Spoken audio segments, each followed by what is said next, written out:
Hey, good morning, good afternoon, or good evening, depending on when you're watching this edition of Hypnosis Week Live. It's episode number 62, to be precise, of the video version of the show. And I'm doing my mental gymnastics now, which makes that episode 4 of season 2 of the audio podcast. But the links will be below this video, along with the links to this week's guest. A lady who's been on the show before. As you will see, if you go to hypnosisweek.com, you'll be able to see our last interview, which was mainly focused on all manners of hypnotherapy and the mind and healing and all that kind of stuff.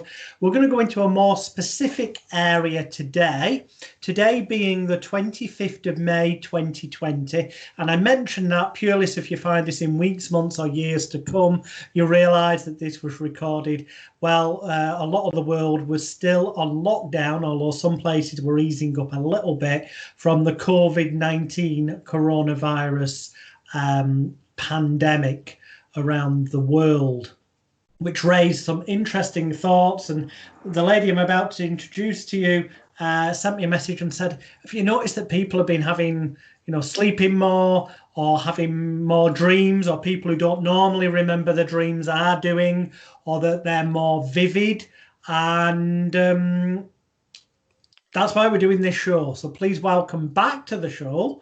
And my first guest to do a second appearance, actually, the wonderful Zoilita Grant. Good day to you. Good day. Thank you so much for having me. Hello from the Rocky Mountains of Colorado. Thanks for being here. So, I briefly laid out that we communicated a little bit about dreams, and dreams take on all forms. There's dream analysis, where people say that you can analyze dreams and what they mean. Some of that can be a bit kooky and commercialized just to make money, I think. Then there's Freudian and Jungian versions of dream analysis, where they say often it means the opposite of your dream, or it can be a metaphoric way of helping you accept things that consciously might be a little bit too traumatic or stressful to deal with. Then there's conventional psychology, where they say that all the things that happen during the day, we get so much stimuli and messages that we don't consciously take them all in, but they do go into our computer bank, our brain, and at night dreams are our way of sorting out what can be discarded, what's important, what needs to be attended to. And then there's all manner of other fields of thought as well. So I'm going to hand over to you to let the viewers, listeners, kind of know what your thoughts are regarding dreams. So dreams have been a very important part of my life. When I was 21 years old, I went on a vision quest to northern Mexico, where I fasted in the desert and I waited to have a dream that would be influential in my life. And I had such a dream. And that dream reoccurred for 27 years. That dream guided me in choosing my profession. It helped me to know where to go and where to live. It helped me to find the true love of my life. And it has always been a very important area for me.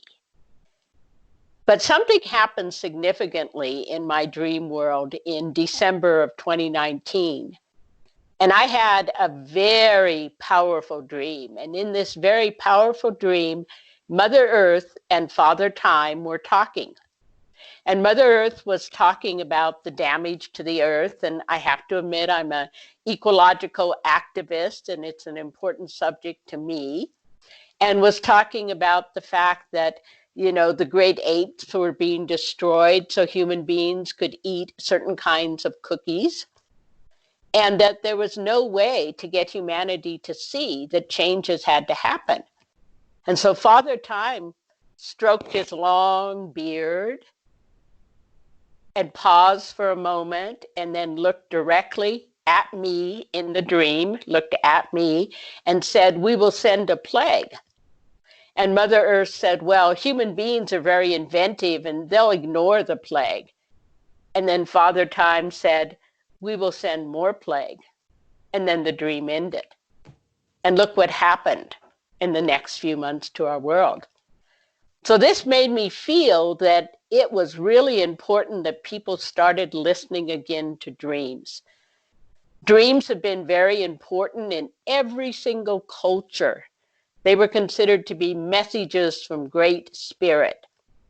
Dreamers were seen to be visionaries and seers that brought messages.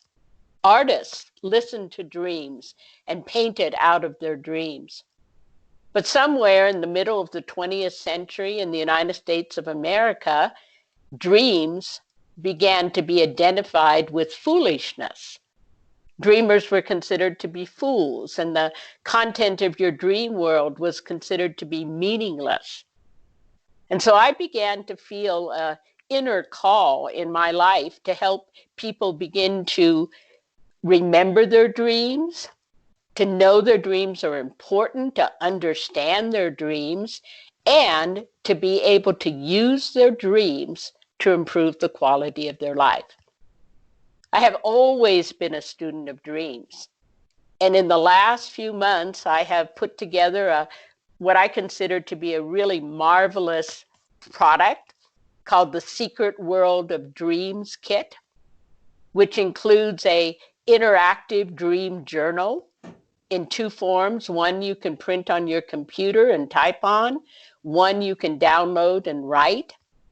It also has a dream programming MP3, and it has the mandalas, because the dream workbook is filled with mandalas.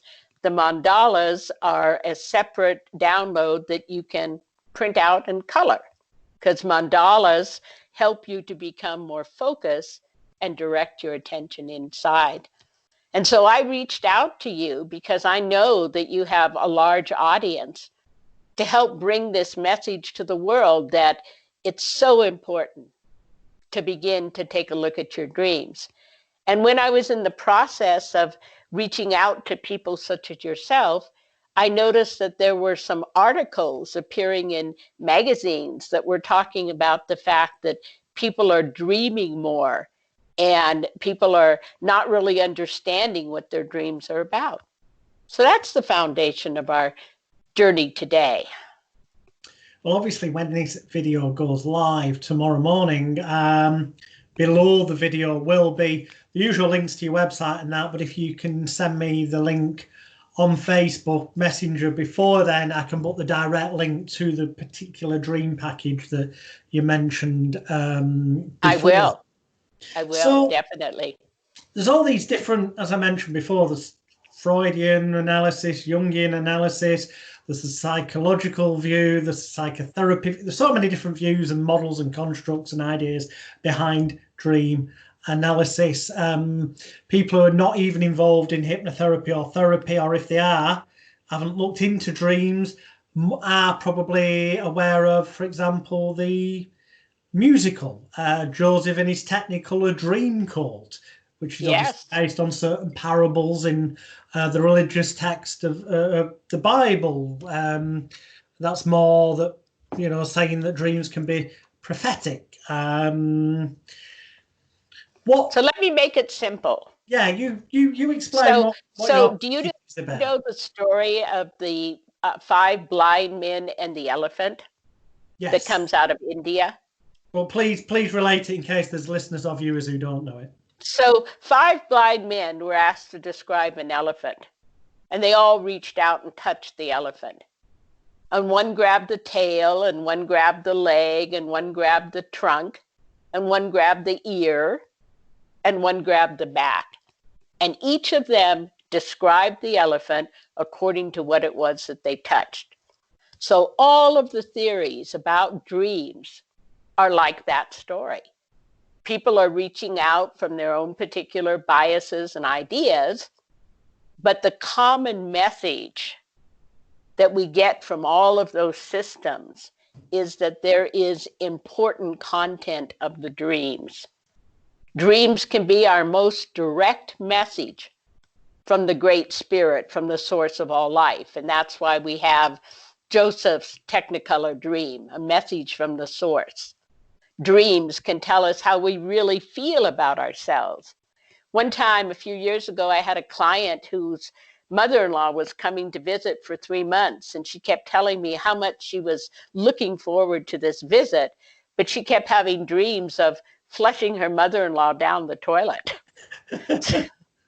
So she was very disturbed by this. And when I taught her to kind of look for the message of those dreams, she learned that she needed to set some boundaries with her mother-in-law, who she really did like and care for, but who organized her spice cabinet, who rearranged her linen cabinet, who organized her food.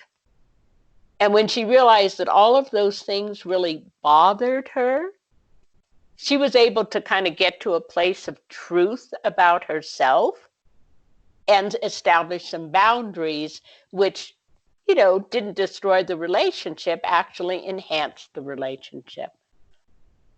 So dreams can tell us the truth about who we are and how we feel. Okay. What in would you say in a literal sense or a more metaphoric? A metaphorical sense. Those dreams were telling her that even though she really liked her mother-in-law, there were things that irritated her. And so this idea of flushing these things away gave her that message that she needed to be more truthful so she didn't feel uncomfortable. Okay. Well, sometimes our dreams can seem really, well, certainly for me, and I know I have spoke with other people, so I'm not the only one, but can seem really, really surreal, abstract, bizarre, nonsensical. When your dreams are like that, your subconscious is really trying to get your attention. How does somebody go about making sense of the nonsensical? So the first thing to do is to begin to set the intention that you are going to remember your dreams and that your dreams will become clear, concise, and helpful. Because dreams are written in a foreign language, and they are created in another state of consciousness. And so there's an idea which is called state-dependent learning, which basically says it's very hard to take information from one state of consciousness and bring it into another. So you have to learn how to do that, and you have to learn how to translate symbols. When I was going to Berkeley, California in the 1960s, they did an experiment with college students where they got them drunk and they had them learn information. Then when they were sober, they couldn't retain the information, but if they drank alcohol, they could remember the information. So that theory is called state-dependent learning. Or in conventional psychology, it's got one extra letter in it. It's state-dependent memory and learned behavior. SDMLB, for anyone who wants to look into that more. Yes, I'm so glad you know about that. So I've studied a lot of things. That's why I like talking to you. You know a lot of things. Oh. So you can begin to learn to understand your dreams. Keep a tablet and a pen by your bed. The first thing you do when you wake up is you jot any kind of ideas or impressions or feelings that you have about the dream. Okay, like driving the blue sports car up the mountaintop to the cabin. Okay, just content. And when you bring that content from the dream state to the conscious state, your conscious mind will begin to play with it during the day. And as you do, you'll begin to have, kind of like Freud, you'll begin to have some free associations. Oh, that car is kind of like my life, and I'm driving my sporty little life down the road, but now I'm coming to this windy road going up a mountain, and just kind of noticing what shows up. in your mind? What do you pick to look at? You know, your personal omens. So this is all something you can learn to do. And believe me, it's not rocket science. Everyone can learn to do it. And that's part of my new mission in life, is to help people learn to do it. It's not just, I mean, obviously we can use these techniques ourselves, but a lot of the viewers and listeners are likely involved in some kind of psychological talking therapy approach. And I know, for example, with free association that you just mentioned, or as it's got morphed when it mixed with hypnotherapy, hypnoanalysis, that if you're doing a number of sessions with a client who's perhaps experienced severe trauma, sexual abuse, or whatever during their life, that it can often prove beneficial to suggest, and I'm blatantly saying suggest, because saying to the client, you know, when you leave here, when you go to sleep tonight, and each night until you see me next week, you may find that you have more memory of your dreams than you've had in the past, or more of an awareness of them, and perhaps more of an idea what the real meaning of those dreams may mean to you in this world now, to help empower you. That by doing what you said, keeping a bit of a journal, that between sessions, that can be a powerful psychotherapeutic tool for the therapist to use with clients as well, yeah? Absolutely. It's so incredible, because once you start opening that door to the dream world, and I have a process that I'd like to share with your audience, which is Oh, called yeah, the excellent. Dream Weaver. Yeah, And the please do. Dream Yeah, Weaver helps you connect inward. cool. Yeah, go for it. Okay, so please do not do this process while you're operating machinery or driving a car, but only in a place where you can allow yourself to comfortably relax. And it feels okay for you, just gently close your eyes and allow yourself now to begin to settle in now, to unwind now, to let go. And taking a moment now to gently place one hand upon the heart and one hand upon your belly, as you allow yourself to feel a connection within you.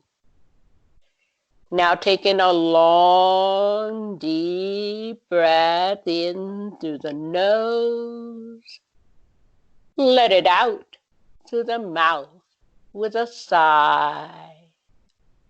Take in another breath into the body.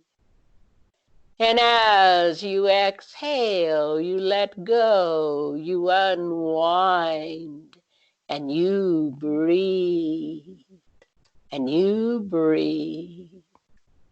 Take in another breath now into the body. And as you exhale, you sink down deeper now, letting the hands drift to a comfortable place, a comfortable space. Now find a rhythm of your breath. Find that rhythm. The in-breath is life and vitality. The out-breath is tension and stress. You breathe in life and vitality. You breathe out tension. You breathe out stress. I'm going to count backwards now from 10 to 1. And each descending number takes you to a deeper place now. Takes you to a deeper space now. 10, 9, 8, go deeper now. 7, 6, 5. Go deeper now. 4, 3, 2, 1. You are there, right place, right now. Now begin to imagine a soft, warm shower of light washing down upon you, washing away tension, washing away pressure. Take a breath and go deeper now. Take a breath and go deeper now. The shower creates a vibrating, tingling sensation as you relax your scalp now. Your forehead, your jaw, feel the jaw. Relax the jaw. Relaxing the cheeks and the ears, relaxing the eyes, the eyelids and eyelashes and eyebrows, the muscles and tissues around the eyes, and even your eyeballs, letting go now. The eyes are the windows of the soul. And as the outer eyes are closed, open those inner eyes. Open the eyes of your soul. Go deeper now, much deeper. Relaxing the neck and the shoulders, the arms and the hands. Taking a deep breath into the chest. And as you exhale, imagine that your heart can open like a flower. Go deeper now. Relaxing the hips and the thighs, the knees, the calves, the feet, the toes. Your body knows. Your body knows how good it feels to deeply relax. You deeply relax now. Now say to yourself inside, I am still. Become still. Now let's go to the mind. 10, 9, 8, go into your mind. 7, 6, 5, go to the mind. 4, 3, 2, 1. You're inside now. The room in the mind. The room now to put all thoughts away. There's a perfect order in the universe. All life-enhancing thoughts will come back in perfect order. All of your self-defeating thoughts will fade, fade, fade away like a photograph left in the sun. Go deeper now. Clear your mind.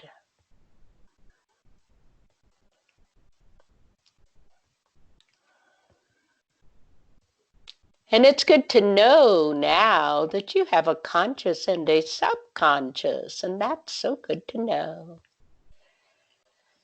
And it's good to know now that your conscious mind can drift now and rest now. Your subconscious hears and understands everything I am saying. I am talking to the subconscious. The subconscious knows how very deep you need to be to get the maximum benefit today. I now direct the subconscious to take you as deep as you need to be. 10, 9, 8, go to the right level. 7, 6, 5, go directly. 4, 3, 2, 1, you are there, right place, right now. Set that intention. Ask and allow. Today we are going to go on a journey to meet your own dream weaver. Your dream weaver is an inner resource, a spiritual guide, an element that allows you to begin to understand and use the power of your own dreams. Your dream weaver may be a feeling, a sense of knowing, a color, an image, a symbol, a thought. Your dream weaver may appear in this experience or wait until later in the time of dreams. But everyone has their own dream weaver. So I want you to begin to imagine. Imagine that you're standing at the entrance of the emerald forest. There are tall trees that reach for the sun. There are short trees. They do not compete. There are ferns and mosses and ivies. Each one plays a part. This is a forest of mystery, a forest of enchantment, a forest of healing. And you're part of this forest, part of mystery, part of enchantment, part of healing. You are safe here as you walk into the forest. Look for the path. It goes this way and that, uphill and down. Look for the path in the forest. Follow the path. Lift one foot and then the other. Hear the crunch of twigs, the only reminder of last year's autumn. The sunlight filtering down through the trees creates emerald green light all around you. And you come into a clearing now, a place where the light flows in. You step into the clearing, and from the place of the heart, you call your own dream weaver. Allow yourself to feel and sense and know and see the dream weaver. The dream weaver stretches out the hands towards you. Your dreams will be clear, concise, and helpful. You will remember your dreams. You will remember your dreams. Your dreams will be clear, concise, and helpful. You will have healing dreams. You will have healing dreams.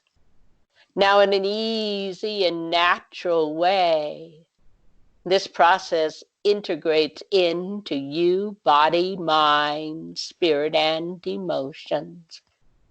In an easy and natural way, that door to the world of dreams has been opened now, and your dreams will become clear, concise, and helpful.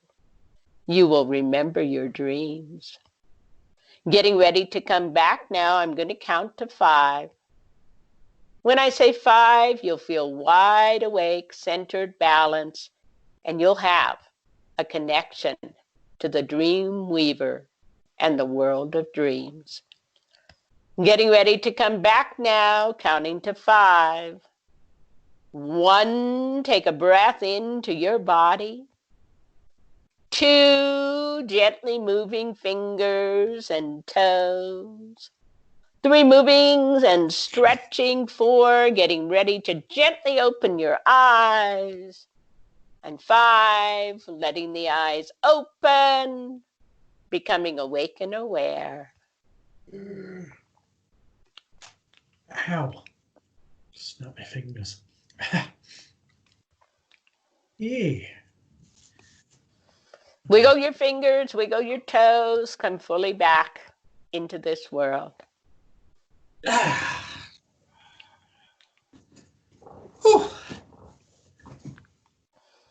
Hello. I do believe I'm back. Very good. Glad to have you. The world needs you. Now, hopefully people at home will have gone through the process then, but if you haven't, please do watch this again or listen again and actually go through it, because it doesn't matter how much, it wouldn't matter even if I attempted to describe what I felt, due to the fact that everyone has unique, different experiences. So the only way you're going to know is actually give it a go and do it. So you need to rewind the video, rewind the podcast, and actually go through it if you haven't done. If you didn't do it then, do it, because then you'll have more of an understanding. again, there's no right or wrongs with any of this, as we mentioned earlier, but the bit I remember is saying your Dreamweaver's reaching out hand, and I saw what I could only describe as being an Ewok from the Star Wars films. Very cool. Very cool. I like Ewoks. Short, little, fluffy. Yeah, that's what it seemed like to me.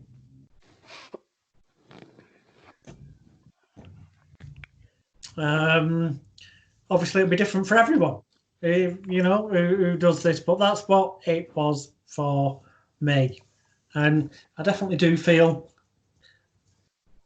chilled out, like I've had a good kip.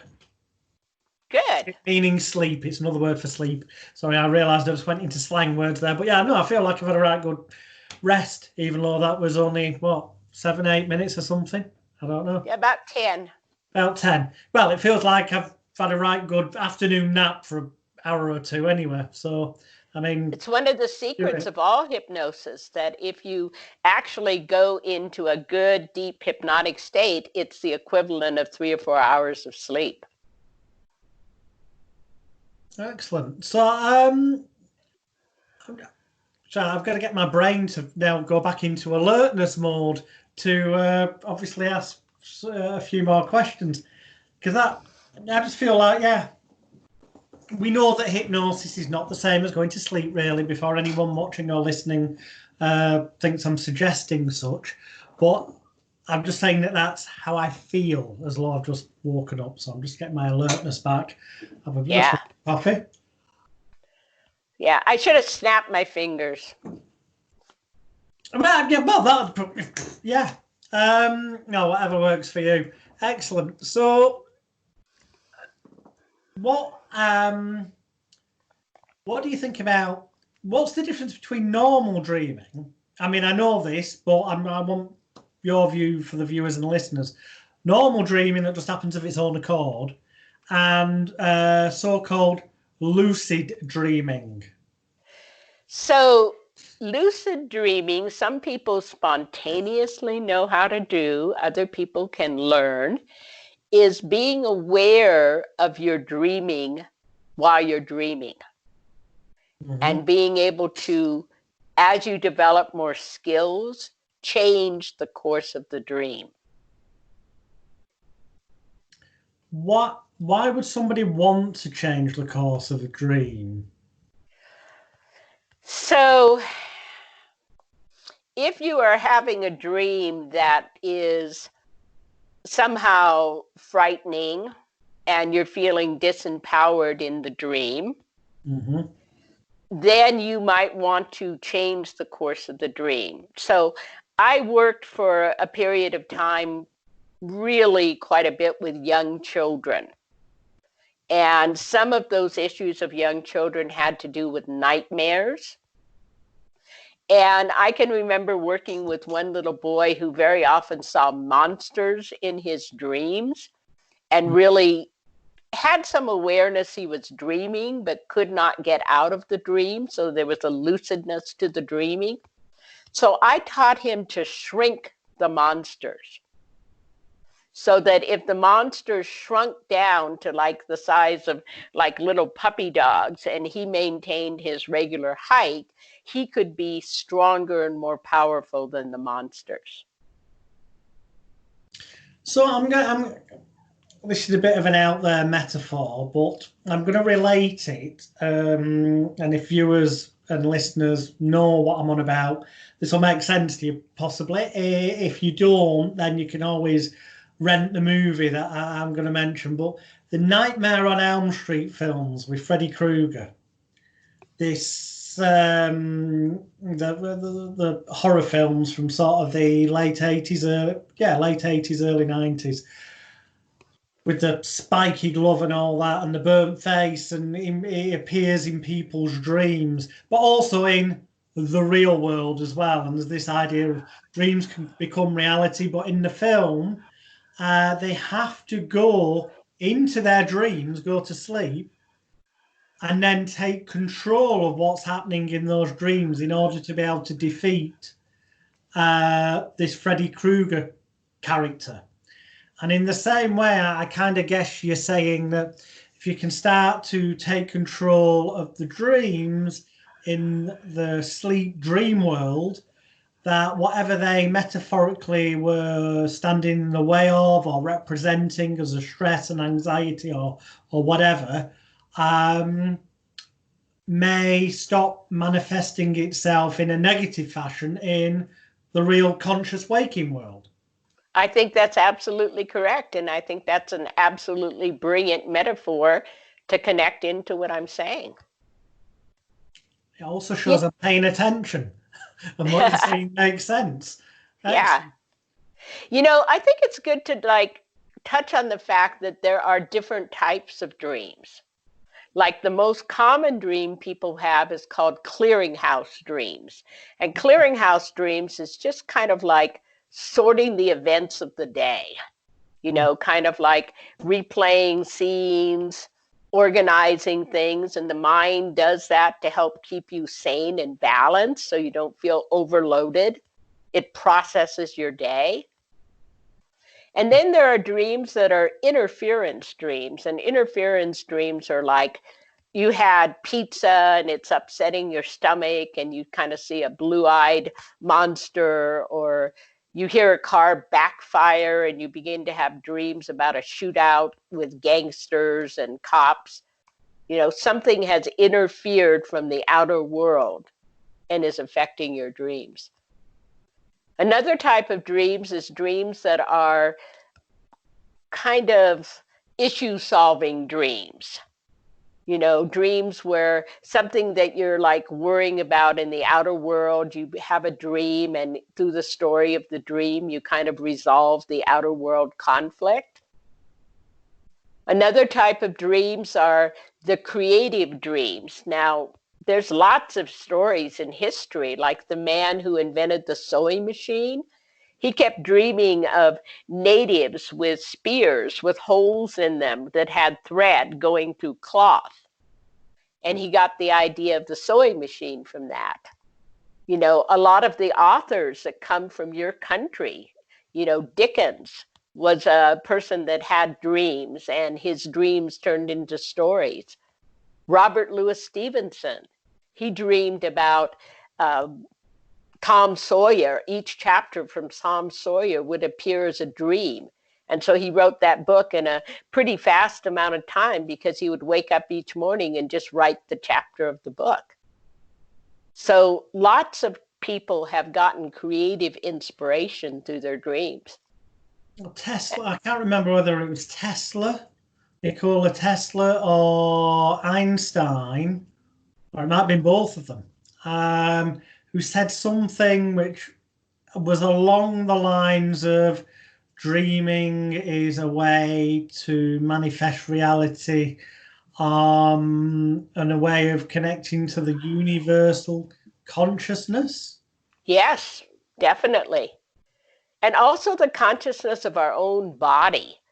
You know, our body is like a wonderful antenna that could be giving us information all the time. But unfortunately, we tend to medicate the messages of our body. You know, if we walk into our work and we get a pain in our neck, we don't say, what is it about my work that is giving me this experience? And we tend to take an aspirin. Mm-hmm. Okay, so if you have sensations in your stomach around certain people, those are messages that your body is trying to give you. And in our dreams, we can't filter out those messages. So those messages can come clearer to us about what's really going on with us. Now, there's a very fine line between, well, in my opinion, obviously you may have a different opinion, and that's fine.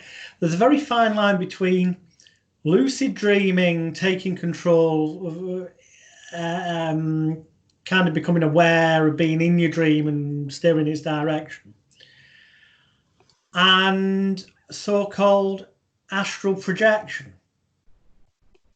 very fine line, because it's about kind of letting yourself go into, I mean, conventional sleep dreaming is delta state.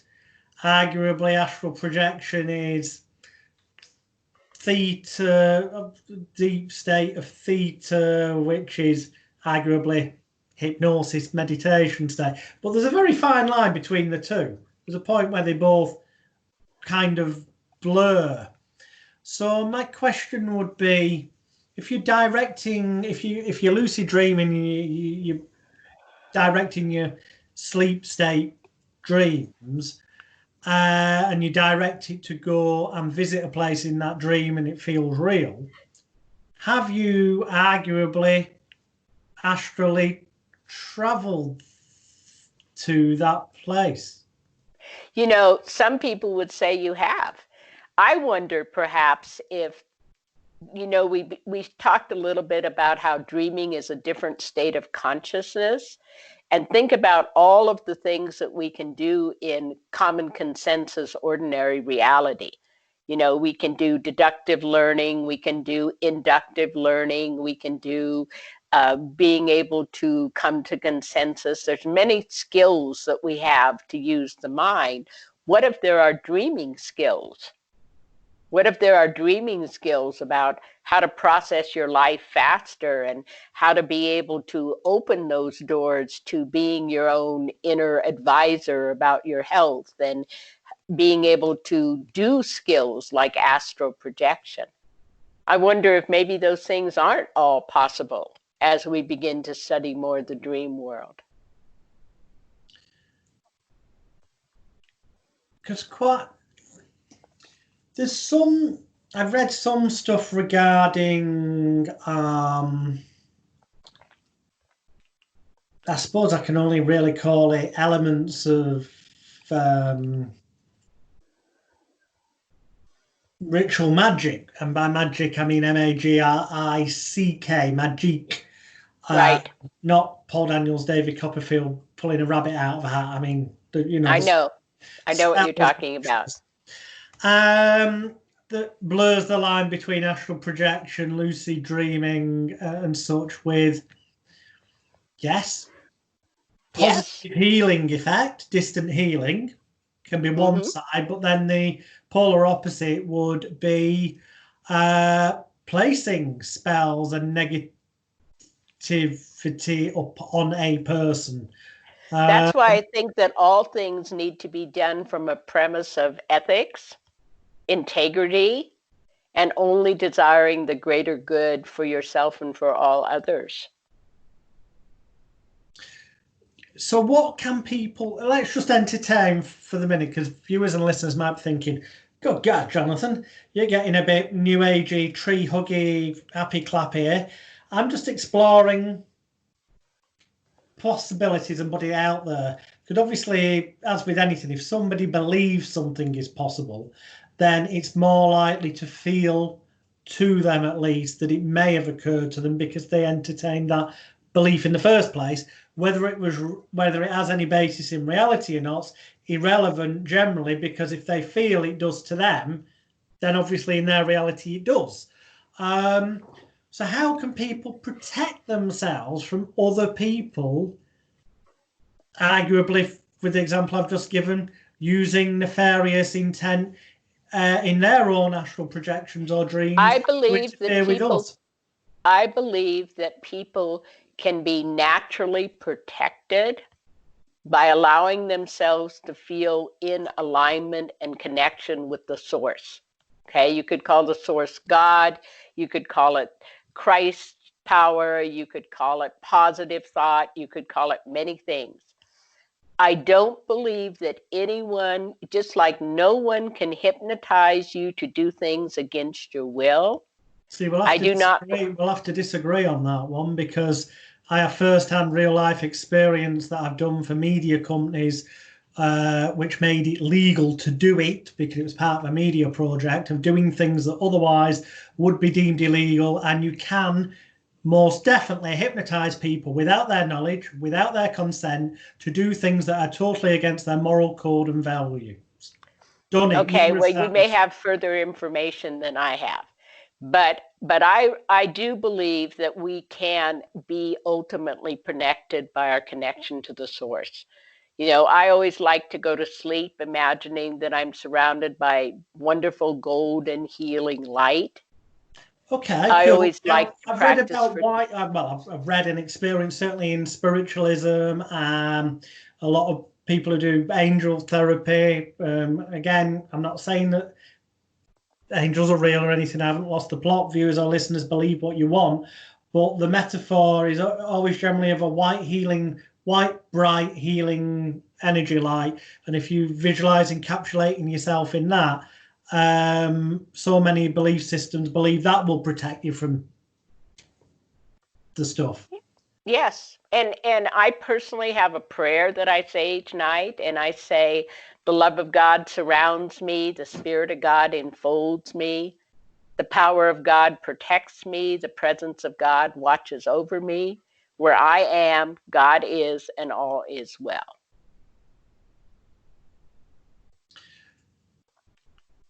So I'm just trying to think, because we've kind of gone into therapeutic areas, metaphysical areas, arguably things that people would call psychic or I new like age. intuitive better.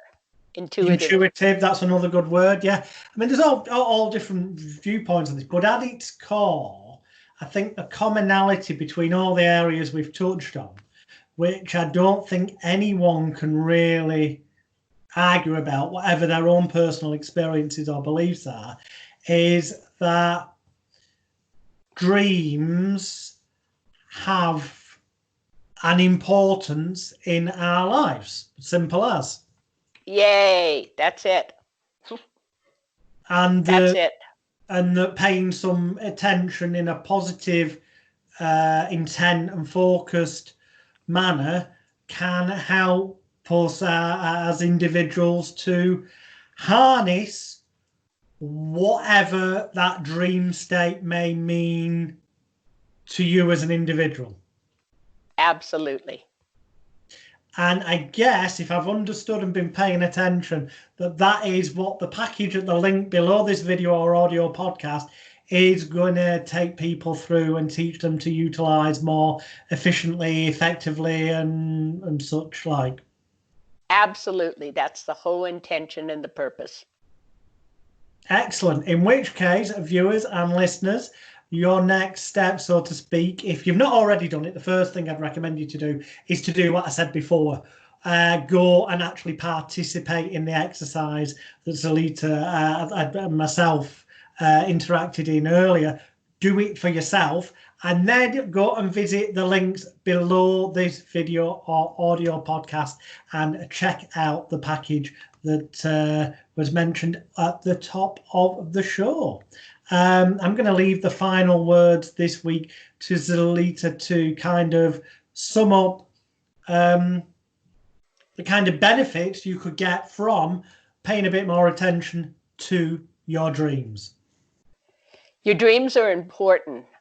They're meant to give you information to improve the quality of your everyday life.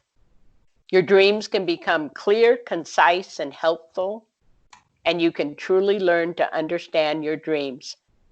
And my goal and my mission and my passion right now is to bring the world of dreams into the everyday world through the secret life of dreams. Excellent. Thank you very much indeed. Do that exercise, watch, listen to this again, go through it, and go to the links that are below or above, depending on where you're seeing this video or audio podcast. Thank you very much indeed. It's been a pleasure again, Zoilita. And listeners, thank you once again. Please do share this video and audio podcast far and wide so that other people can benefit from the wonderful wisdom and advice contained therein. Thank you, and we'll see you on the next edition of Hypnosis Week. Thank you so much.